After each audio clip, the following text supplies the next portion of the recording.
नमस्कार, मैं सुनील कुमार हिमाचली। तो नापाक चोरी से सावधान, क्योंकि हाथ में बेशक कटोरा है लेकिन साजिश का साथ में बोरा है। जिसे उठाए पाकिस्तान कभी चीन के दर पर दस्तक दे रहा है तो कभी सऊदी अरब से भीख मांग रहा है। आतंक का गढ़ नापाक पाकिस्तान अब गिड़गिड़ाने को मजबूर है और बड़ी ही चुस्ती से और चौकसी से पाकिस्तान को लार दुलार से रख रहा जो चीन है। और खबर अब यह भी है कि उसकी जमीन पर धीरे धीरे जो ड्रैगन है वो कब्जा कर रहा है। ठीक ऐसी ही चाल नेपाल में भी चल रहा है ड्रैगन।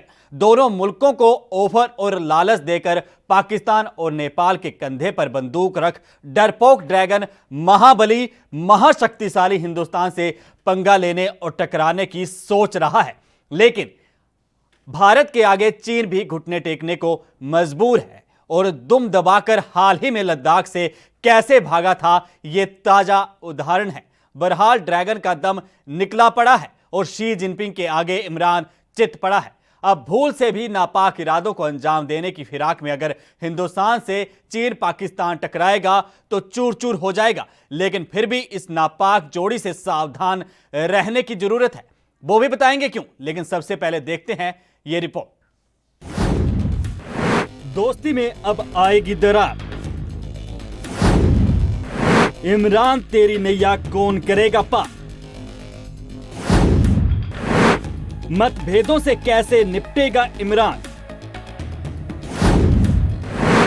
कौन कर रहा है आग में घी डालने का काम। क्या भूमाफिया चीन अब पाकिस्तान की जमीन पर करेगा कब्जा। नेपाल और पाकिस्तान के कंधे पर बंदूक रख चलाना चाहता है चीन। सऊदी अरब से बिगड़े पाकिस्तान के रिश्ते चीन देगा साथ। चित होगा चीन, दुम दबाकर भागेगा पाकिस्तान। नापाक पड़ोसी की नीयत और नीति पाक नहीं है, इसलिए बार बार अपने नापाक मंसूबों को अंजाम देने की फिराक में रहता है। वहीं एक बार फिर पड़ोसी पाकिस्तान की जमीन पर बैठा आईएसआईएस एक बार फिर भारत में दहशत फैलाने के नापाक मंसूबों के साथ भारत की सरजमी पर छिपते छुपाते आ पहुंचा, लेकिन अपने मंसूबों में कामयाब नहीं हो पाया। देश की राजधानी को दहलाने की तैयारी में दिल्ली पहुंचे आईएसआईएस के आतंकवादी को दिल्ली पुलिस ने दबोच लिया।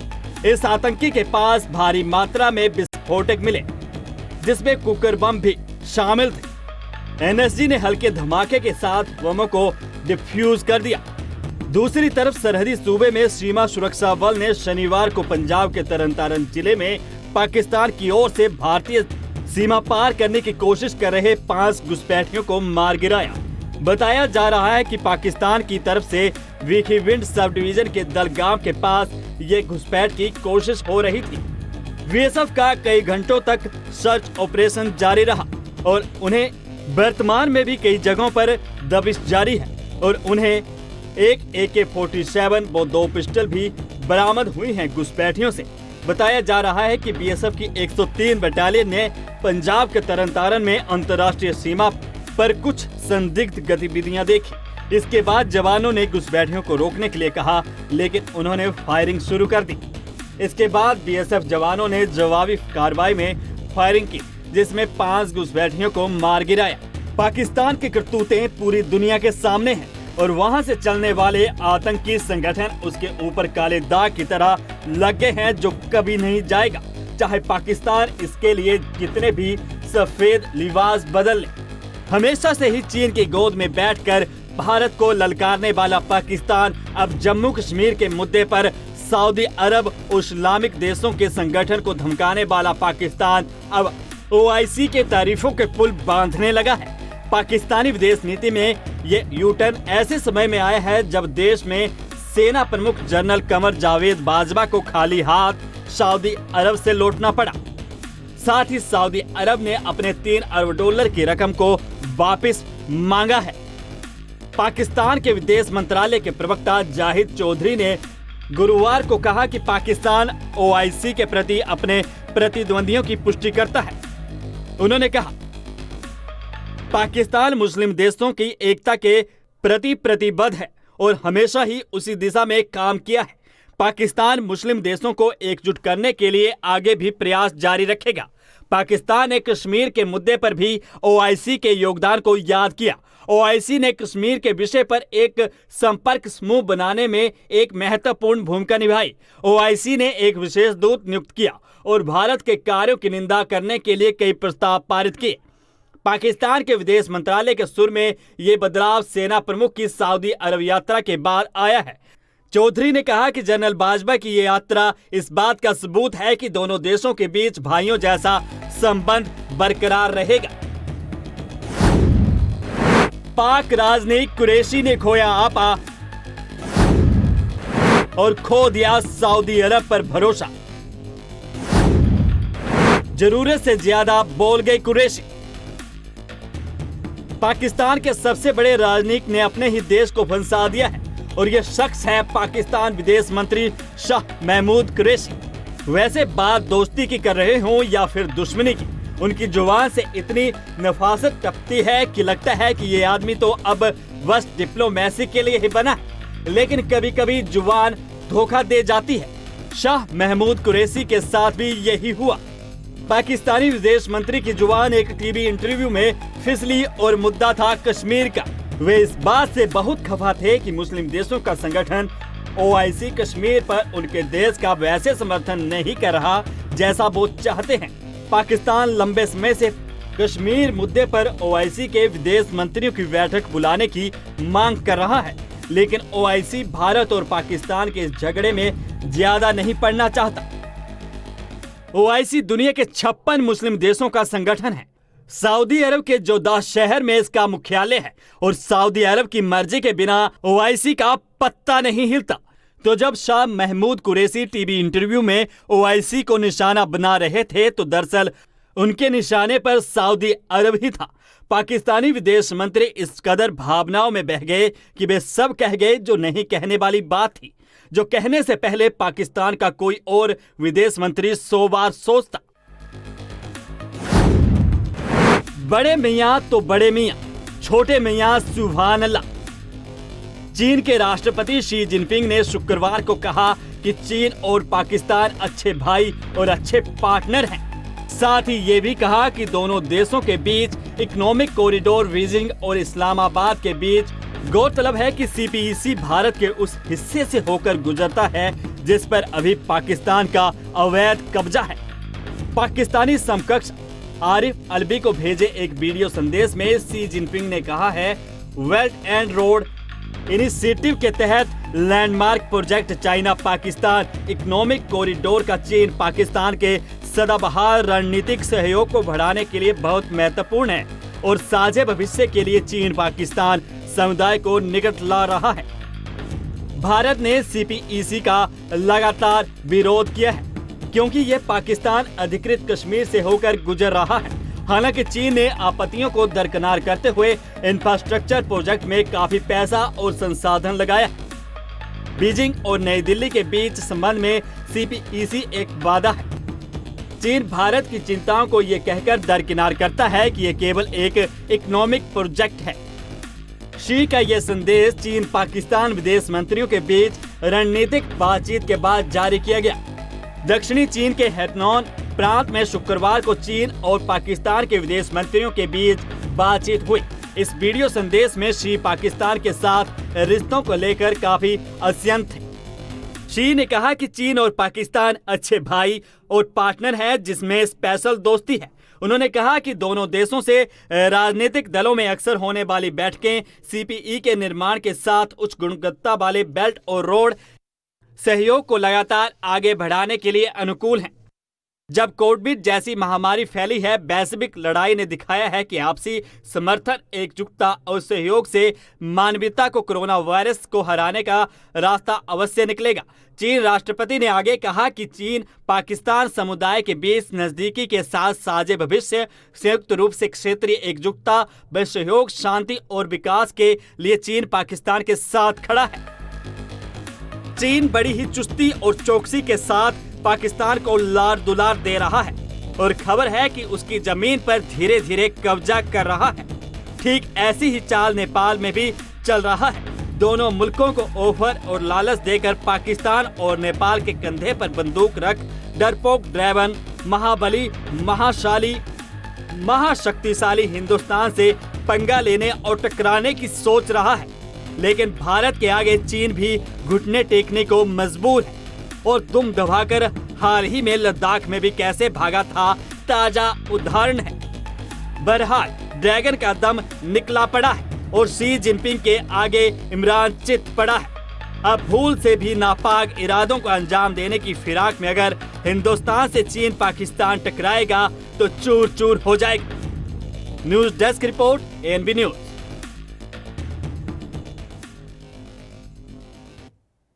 तो नापाक जोड़ी से सावधान रहने की जरूरत है। इसी पर बात करेंगे रिटायर्ड कर्नल दर्शन सिंह और रिटायर्ड कर्नल डीएस गरेवाल हमारे साथ लाइव मौजूद हैं, क्योंकि जिस तरीके से दोनों हमारे पड़ोसी मुल्कों की नीयत और नीति जो है वो नापाक हो चुकी है। दर्शन सिंह और डीएस गरेवाल, आप दोनों का एएनबी न्यूज पर बहुत बहुत स्वागत। पहले तो डीएस गरेवाल साहब आपके पास आना चाहूंगा, आपसे पूछना चाहूंगा कि जिस तरीके से भूमाफिया चीन लगातार पहले लद्दाख में, फिर नेपाल को उकसाया, अब चीन से भाई और दोस्ती का हवाला देते हुए कहीं ऐसा तो नहीं कि धीरे धीरे भूमाफिया चीन अब पाकिस्तान की जमीन पर भी कब्जा करेगा? देखिए, उसके चीन के इरादे बहुत बड़े हैं जी। बेसिकली तो वो आसे पासे जितने भी देश हैं उनमें कहीं ना कहीं उसने एनक्रोचमेंट किया हुआ है, जमीन खोई है जी। और साथ ही साथ उन्हें अपना पैर औरों में देशों में भी बढ़ाना शुरू कर दिया है, छोटे छोटे देशों में। जैसे अभी श्रीलंका में उन्होंने अड्डा बनाया जी, और अभी बांग्लादेश में बनाने जा रहा था। उनको उसने 2 अरब करोड़ लोन देने की प्लान की थी जी। इरादा था कि हमारा भी उधर प्रभुत्व हो जी। उसके साथ ही जिबूती में है और पाकिस्तान में तो अगर पूछें तो बहुत कुछ जो है वो चीन के कंट्रोल में ही है। अभी भी चीन की भूख मरी नहीं है क्योंकि वो लगातार फैलने में यकीन कर रहा है। जैसे अभी बॉर्डर्स में जबकि संधि हुई है कि हम LAC क्रॉस नहीं करेंगे, लेकिन उसने क्रॉस करके भी अपना जो इलाका है उसको ऐसे दबा के बैठा हुआ है और कहने के बाद भी, मानने के बाद भी पीछे नहीं हट रहा है। इसका मतलब उसका इरादा नेक नहीं है। और सबसे इम्पोर्टेंट अभी ये है कि पाकिस्तान जो है वो बहुत बुरी स्थिति में है। सबसे बुरी एक तो जो फाइनेंशियल सिचुएशन है उसकी इतनी बुरी है क्योंकि जैसे OIC कंट्रीज ने उसे एक तरह बाइकाटी समझे वो किया हुआ है।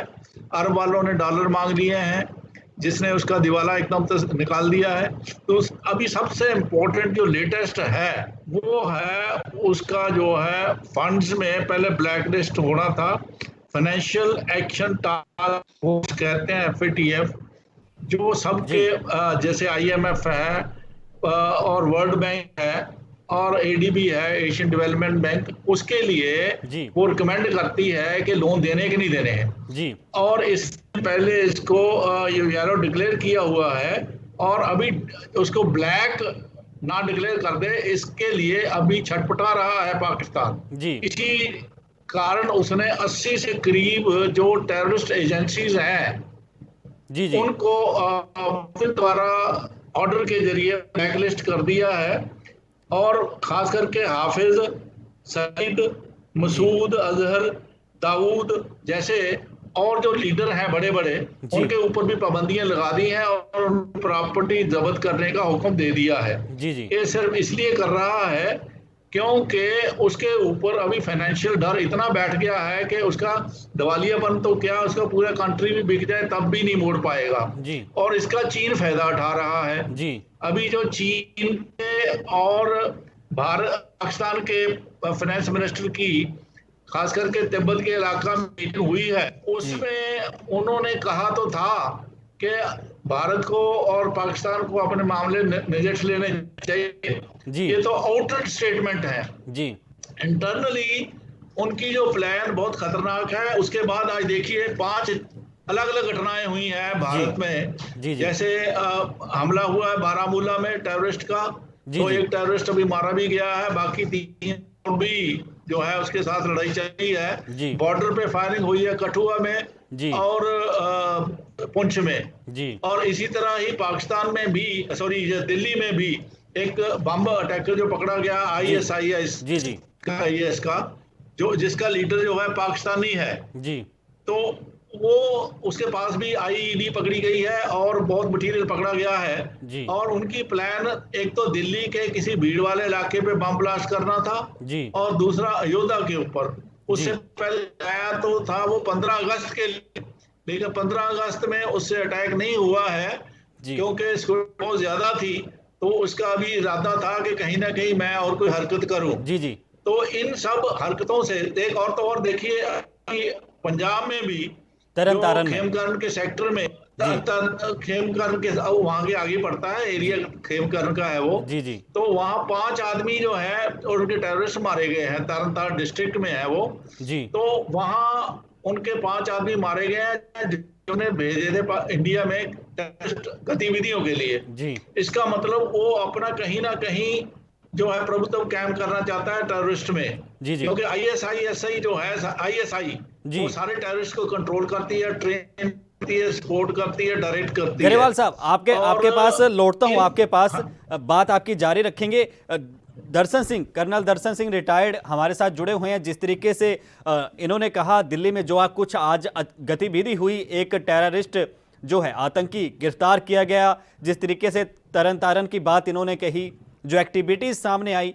लेकिन एक बात अहम दर्शन सिंह आपसे जानना चाहूंगा कि क्या पाकिस्तान इकोनॉमिक कॉरिडोर जो CPC जिसको कहा जाता है, क्या उस रास्ते से होकर चीन पाकिस्तान के साथ मिलके भारत में ऐसी नापाक परिस्थितियां, ऐसी दहशत फैलाने की साजिश कर रहा है? क्योंकि वो CPC का हिस्सा जिस पर पाकिस्तान या पाकिस्तान अधिकृत जिसे कहा जाता है, तो वहां पर क्या चीन अपना कब्जा करना चाहता है अब? देखिए, चीन की ये पॉलिसी रही है कि हमेशा से अपने बॉर्डर्स को एक्सपेंड करना। जी वो सेम चीज कर रहे हैं। और ये चाइना पाकिस्तान इकोनॉमिक कॉरिडोर है, जी वो आजाद कश्मीर जिसे वो कहते हैं, बल्कि हमारा हिस्सा है, पाकिस्तान ऑक्युपाइड कश्मीर है वो। जी तो वहां से जो जाता है वो ये जो CPC का कॉरिडोर बन रहा है, जी ये एक गले की हड्डी बन गया है पाकिस्तान के लिए। जी जी क्योंकि पाकिस्तान इसको नहीं संभाल पा रहा है, क्योंकि एक तरफ जी चाइना जब ये रियलाइज बहुत करप्शन है, तो जी सब वो चाइना के इससे लोग बहुत है, जो वहाँ बहुत एम्प्लॉयमेंट, और वहाँ पे चाइनीज कंपनी है, चाइनीज ही लोग हैं, तो इसलिए बहुत गुस्सा उनके खिलाफ है। दूसरा, चाइनीज वहाँ सेटल हो रहे हैं धीरे धीरे, एक तरह से डेमोग्राफी उस इलाके की चेंज कर रहे हैं, तो लोकल रेजिस्टेंस बढ़ता जा रहा है। ये कॉरिडोर कहीं नहीं पहुंचेगा और पाकिस्तान के लिए एक गले की हड्डी साबित हो जाएगा, क्योंकि ना इससे कोई उनको इकोनॉमिक फायदा होगा, बल्कि एक धौंस जमाने के लिए चीन परमानेंट तौर पे वहां पे बैठ जाएगा। दूसरा, जो अभी में हुआ है वो इसी से रिलेटेड है, क्योंकि जो हमारी DBO को रोड जाती है वहां से, वो बिल्कुल पैरेलल जाती है चाइना की लाइन ऑफ एक्चुअल कंट्रोल से, और उसी के पीछे चाइना का हाईवे चलता है जो काराकोरम तक जाता है। अगर हम वहां पे अपनी रोड बना लेते हैं, हमारी एक्टिविटी बढ़ जाती है, तो DBO से हम काराकोरम हाईवे को कंट्रोल कर सकते हैं और वहां से इस रोड को कभी भी काट सकते हैं। तो चाइना को यही तकलीफ है कि वो हाइट्स जो गलवान घाटी में है उनको किसी तरह कब्जे में रखा जाए, ताकि अगर हम कोई हिमाकत आगे उनका काराकोरम हाईवे में करें तो वो हमारे को गलवान के एरिया में हमारा हाईवे काट दें, DBO ऑल्दी को जाता है। तो चाइना और पाकिस्तान जो है मिलके काम कर रहे हैं, जबकि चाइना जो इकोनॉमिक पावर है वो अपने पैर पसार रहा है अपनी टेक्नोलॉजी और अपना सामान बेचने के लिए और अपना प्रभुत्व बढ़ाने के लिए, चाहे वो सिंगापुर हो, श्रीलंका हो, मालदीव हो, वो हर जगह ये कर रहा है। और यहाँ पे भी उसका एम ये है कि सीधा वो बॉर्डर पोर्ट तक उसने जाना है और अपने के लिए एक ट्रेड रूट ढूंढना है। दूसरा, जो पाकिस्तान है उसका जो एजेंडा है वो एक धार्मिक एजेंडा है, उसको आगे ले जाके एक्चुअली धर्म और टेररिज्म को मिक्स कर लिया है, तभी उसको सपोर्ट नहीं मिल रही है। जो ओआईसी में है, ये इस्लामिक कॉपरेशन के लिए 56 कंट्रीज का एक समूह है। जो 56 कंट्रीज है वो इस्लामिक कंट्री, एक धार्मिक जो कंट्रीब्यूशन है उस पर कॉपरेशन करने के लिए है।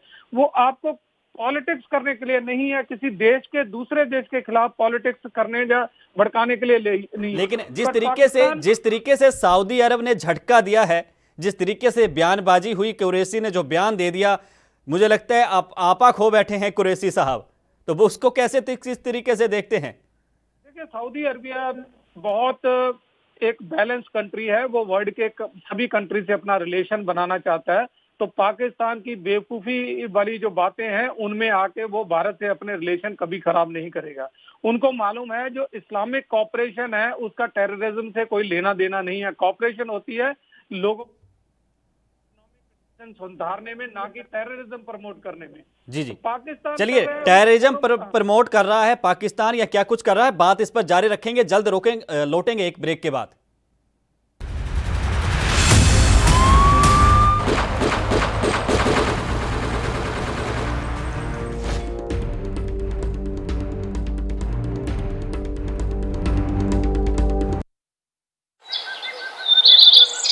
कोरोना तो बचण ਲਈ ਪਿੰਡ ਦੇ ਲੋਕ ਘੱਟੋ ਘੱਟ 6 ਫੁੱਟ ਦੀ ਦੂਰੀ ਬਣਾ ਕੇ ਰੱਖਣ। ਯਾਦ ਰੱਖੋ, ਸਾਵਧਾਨੀ ਨਾਲ ਹੀ ਕੋਰੋਨਾ ਮਹਾਮਾਰੀ ਤੋਂ ਬਚਿਆ ਜਾ ਸਕਦਾ ਹੈ। ਉਹ ਕਿਸ ਤਰ੍ਹਾਂ ਜੀ? ਅਜਿਹੇ ਮਾਮਲੇ ਸਾਹਮਣੇ ਆ ਰਹੇ ਹਨ ਕਿ ਮਰੀਜ਼ ਜ਼ਿਆਦਾ ਸੀਰੀਅਸ ਹੋ ਗਿਆ ਸੀ ਤੇ ਉਸ ਨੂੰ ਆਪਣੀ ਜਾਨ ਗਵਾਉਣੀ ਪਈ ਕਿਉਂਕਿ ਕੋਰੋਨਾ ਪੀੜਿਤ ਨੇ ਵਾਇਰਸ ਦੇ ਲੱਛਣ ਦਿਸਣ ਤੇ ਵੀ ਕਿਸੇ ਨੂੰ ਨਹੀਂ ਦੱਸਿਆ ਅਤੇ ਸਮੇਂ ਸਿਰ ਡਾਕਟਰੀ ਸਹਾਇਤਾ ਨਹੀਂ ਲਈ। ਅੱਛਾ ਦੀਦੀ, ਤੁਸੀਂ ਦੱਸੋ ਸਾਨੂੰ ਕੀ ਕਰਨਾ ਚਾਹੀਦਾ ਹੈ? ਜੇ ਤੁਹਾਨੂੰ ਜਾਂ ਕਿਸੇ ਪਰਿਵਾਰਿਕ ਮੈਂਬਰ ਨੂੰ ਕੋਰੋਨਾ ਦੇ ਲੱਛਣ ਜਿਵੇਂ ਕਿ ਖੰਘ, बुखार या साह ਲੈਣ 'ਚ ਦਿੱਕਤ ਨਜ਼ਰ ਆਉਂਦੀ ਹੈ ਤਾਂ ਤੁਰੰਤ ਨੇੜਲੇ ਹਸਪਤਾਲ ਜਾ ਕੇ ਆਪਣਾ ਟੈਸਟ ਕਰਵਾਓ। ਤੁਸੀਂ ਕੋਵਾ ਐਪ ਅਤੇ ਹੈਲਪਲਾਈਨ ਨੰਬਰ 104 ਰਾਹੀਂ ਆਪਣੇ ਨੇੜਲੇ ਸਰਕਾਰੀ ਜਾਂ ਪ੍ਰਾਈਵੇਟ ਹਸਪਤਾਲ ਬਾਰੇ ਜਾਣਕਾਰੀ ਲੈ ਸਕਦੇ ਹੋ। ਪੰਜਾਬ ਸਰਕਾਰ ਵੱਲੋਂ ਜਨਹਿਤ ਵਿੱਚ ਜਾਰੀ। ਜੀ ਦੀਦੀ, ਅਸੀਂ ਇਹਨਾਂ ਗੱਲਾਂ ਦਾ ਜ਼ਰੂਰ ਧਿਆਨ ਰੱਖਾਂਗੇ।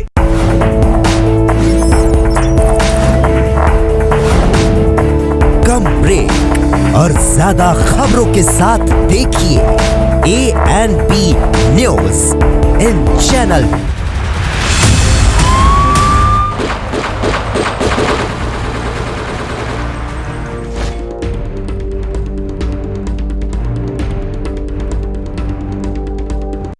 ब्रेक के बाद आपका स्वागत है। तो चर्चा जारी है, नापाक जोड़ी से सावधान रहने की जरूरत है। गरेवाल साहब, आपसे पूछना चाहूंगा, जैसे दर्शन सिंह साहब ने बात कही कि टेररिज्म जो है उसको बढ़ाना चाहते हैं, लेकिन टेररिस्ट जिस तरीके से भारत में आके ढेर हो रहे हैं, तो क्या सबक नहीं लेगा पाकिस्तान और चीन? देखिए, पाकिस्तान के टेररिज्म जिसने शुरू किया है 1989 से जी अभी तक अगर इसी साल में गिन लेंगे तो 300 के ऊपर टेररिस्ट मारे जा चुके हैं पहले 6 महीनों में। जी पिछले साल भी तकरीबन इससे ज्यादा मारे जा चुके थे जी। और उसको पता है कि इसमें इतनी ज्यादा उसकी चाल चलने वाली नहीं है, लेकिन वो अभी भी नहीं हट रहा है जी। ये जो वांग यी और कुरैशी की बातचीत हुई है, इसका इंटरनल मीनिंग जरूर है जी, क्योंकि जिस तरह से हम देखते हैं कि इसने चाइना बार बार कश्मीर का मुद्दा है जी, वो यूएनओ में उठाता रहा है पाकिस्तान के कहने के ऊपर, और अभी भी डिस्कशन हुई है जी कश्मीर के मुद्दे में।